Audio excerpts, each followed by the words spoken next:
বিয়েতে তোদেরকে এক সপ্তাহ আগে নিমন্ত্রণ করবো। ওরে বাবা রে, বিদ্যুৎ চমকালে কোন দিকে? এই বজ্রপাত যে বাড়িতে পড়বে সে বাড়ি পুরি সাগর হয়ে যাবে।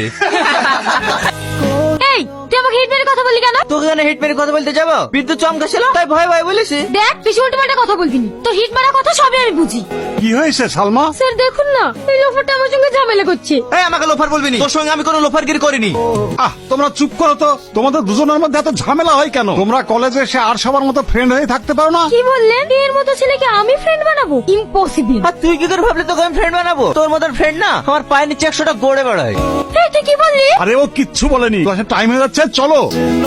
হ্যাঁ মা বলো, আজকে তুই বাড়ি আসবি নি? না মা আজকে যাব না, কালকে যাব। তোকে যে কথা বলেছিলাম সেই আংটির ব্যাপারে, ওটা কি হয়েছে? হ্যাঁ মা টাকা ম্যানেজ হয়ে গেছে, কাল কিনবো। এত টাকা কোথায় পেলি? স্কলারশিপের কিছু টাকা ছিল আর বান্ধবীর সাথে কিছু টাকা ধার নিয়েছি, ওটাতে মোটামুটি একটা আংটি হয়ে যাবে। বাবা এতে আবার লাভও আঁকিয়েছে। আপনি বললেন না ম্যাডাম এটা আপনার আশীর্বাদের আংটি, তাই আমি লাভ চিহ্নটা তৈরি করেছি যেন আপনার ভালোবাসা চিরকাল থাকে। দাঁড়ান দাঁড়ান, অনেক লেট হয়ে গেল, সেটা মনে হয় আর পাবোই না। এই নিন আপনার ভাড়া। এই টোটো শিমুলতলা মোড় যাবে? হ্যাঁ যাবে, বসুন। এই ব্যাগটা কার? এই ব্যাগটা এক্ষুনি একটা মেয়ে নেমে গেল, ওরই হতে পারে। আচ্ছা দাদা, মেয়েটা কোন দিকে গিয়েছে?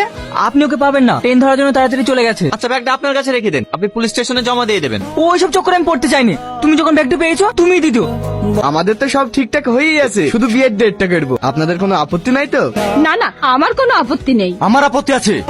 আজকে ছেলের আশীর্বাদ, একটা আংটি দেওয়ার কথা ছিল, সে আংটিটা কই? ভাই ভাই আপনাকে তো আগেই বললাম, আমার মেয়ে কলকাতা থেকে আসার সময় আংটিটা হারিয়ে ফেলেছে। চুপ করো, বিয়ে না হতে এত মিথ্যে কথা? না জানে বিয়ে হলে কি করবে? মিথ্যে কথা না ভাই, আমি সত্যি বলছি। আমাকে 10টা দিন টাইম দেন, আমি আংটি যা করে পারি আমি করে দেবো।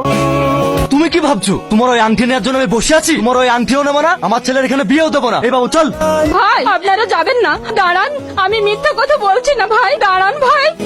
তুমি কাদের জন্য কান্না করছো? যারা সামান্য একটা আংটির জন্য বিয়ে ভেঙে চলে যেতে পারে, তাদের বাড়িতে আমি সংসার করবো কি করে? উপরওয়ালা যেটা করে ভালোর জন্যই করে। হ্যালো কে বলছেন? বলছে আপনার যে আংটিটা হারিয়ে গেছে সেই বিষয়ে কথা বলতাম। ও, আপনি আংটি পেয়েছেন? কে আপনি? আপনার বাড়ি কোথায়? তুমি আমাকে বন্ধু ভাবতে পারো, আমি কলকাতাতে থাকি। সত্যি খুব খারাপ লাগছে রে তোর বিয়ে ভাঙার কথাটা শুনে। বাদ দে সব, ওরা খুব লোভী ছিল, বিয়েটা হয়নি, ভালোই হয়েছে। ঘটনা এমনি ঘটে না ও বন্ধুরে, কাটে তালি বাজে না, দোষ তো তোমার কম ছিল না ও বন্ধুরে, অপরকে দোষ দিও না। এই তুই সবসময় পিছনে লাগিস কেন বলতো? আমি কি তোর পিছনে লাগতে যাই? তুই আমার পেছনে লাগিসনি? সেদিন একটা লুকিয়ে সিগারেট খেয়েছিলাম বলি প্রিন্সিপালকে বলে আমাকে অপমান করিসনি? তুই যা কলেজে করি বেড়াস, তোকে কলেজ থেকে ঘাট ধাক্কা দিয়ে বের করে দেওয়া দরকার। তুমি মনে হয় ধোয়া তুলসী পাতা। এই সালমা, ওইসব আবল তাবল ছেলেদের সাথে ঝগড়া করিস নি তো, চ। হ্যাঁ বলো। এই তোমাকে কতবার ফোন করছি, তুমি ফোন তুলছো না? একটু ব্যস্ত ছিলাম, বলো। আচ্ছা আমি বুঝতে পারছি না, সত্যি কি তোমার আংটিটা তুমি ফেরত নেবে না? না, আংটির থেকে মূল্যবান কিছু হয়তো আমি পেয়ে গেছি। কি এমন পেয়েছো? যেদিন তোমার সঙ্গে আমার দেখা হবে সেদিন বলবো। আমি যেদিকেই যাই এই অসভ্য কেন আমার সামনে পড়ে? এই মুখ সামনে কথা বলবি, তোর সামনে আমি যাইনি, তুই আমার সামনে আসিস। তোর সামনে আসতে আমার বইয়ে গিয়েছে। যা সর। একজনের সঙ্গে কথা বলছিলাম তো, তাই মিউট করে রেখেছিলাম। আমিও তো একজনের সাথে কথা বলছিলাম। দেখেছো তোমার আমার মধ্যে কত মিল। আজ 2 মাস হয়ে গেল তোমার সঙ্গে আমার কথা বলা। তুমি আমার সম্বন্ধে অনেক কিছু জেনেছো, আমিও তোমার সম্বন্ধে অনেক কিছু জেনেছি। একটা জিনিস তোমার সম্বন্ধে জানা হয়নি, তুমি কলকাতায় কি করো? আমি কোনো কাজ করি না, আমি একজন স্টুডেন্ট। আমিও তো স্টুডেন্ট, কলকাতায় পড়াশোনা করি। তোমার কলেজের নাম কি? PGT college. ওই কলেজে তো আমিও পড়ি। তুমি সত্যি বলছো? হ্যাঁ সত্যি বলছি, আমি কালকেই তোমার সঙ্গে কলেজে দেখা করব।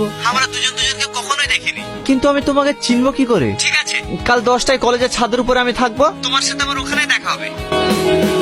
আরে যা, মোবাইলটা ভেঙে গেল, এবার কি হবে? ম্যাডাম আমার ভাড়াটা। এই নিন সূর্য। জানি না 11টা বাজতে চললো, এখনো আসলো না, আমার ফোনও সুইচ অফ।